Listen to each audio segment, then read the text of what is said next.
La tendance sur le marché parisien, on en parle avec Aziz Ejli. Bonjour Aziz. Bonjour Lucie, bonjour à tous. Vendredi, le CAC 40 a terminé en baisse de 0,33%, 4714 points. Alors, c'était également suite à la réunion de la BCE, Mario Draghi, qui avait déçu les marchés. Forte baisse également des marchés le jeudi.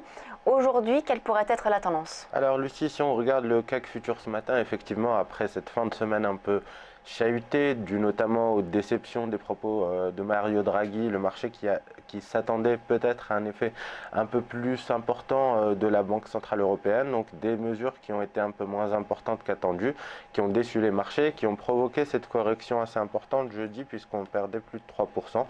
Vendredi, on a une séance assez calme, même si légèrement baissière. Pas d'annonce majeure ni pas de mouvement majeur.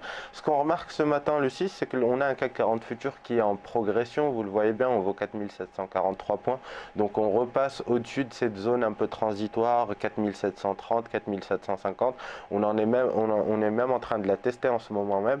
On a vu une ouverture durant les premières minutes de cotation dans le vert. On se replie notamment en ce moment même. Alors on pourrait revenir chercher les niveaux des 4730 points.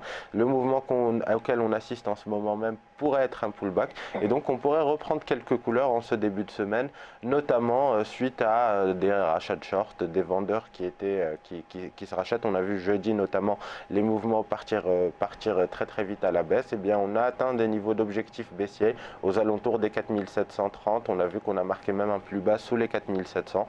On se reprend légèrement depuis et donc on pourrait essayer de jouer des stratégies intraday à l'achat toujours avec achat sur repli donc toujours sur les cours actuels. Exactement, sur les cours actuels, peut-être 10 points un peu plus bas, mais on pourrait avoir un objectif intraday vers les 4770, 4780 points. En tout cas, c'est la lecture qu'on peut avoir d'un point de vue purement technique pour l'instant.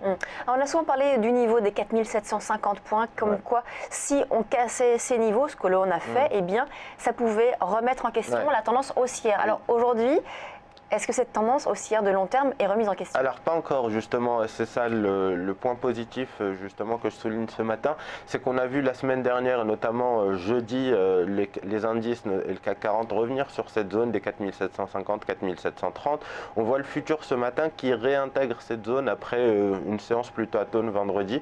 Donc on l'a enfoncé, on la réintègre, c'est plutôt un élément positif de manière générale en analyse technique puisque l'enfoncement puis la réintégration d'un support indique une nouvelle phase haussière à venir. Alors c'est vrai que même d'un point de vue purement technique, on voit bien qu'on est revenu sur des niveaux d'achat, les 4730-50. Donc beaucoup d'investisseurs vont juger intéressant de se repositionner à l'achat dans le marché sur les cours actuels.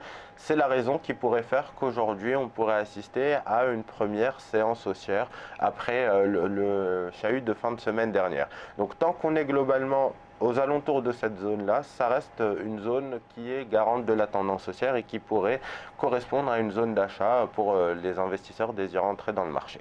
Merci Aziz donc pour ces éléments sur le CAC futur. On vous retrouve à 9 h justement pour parler d'une stratégie sur le CAC 40.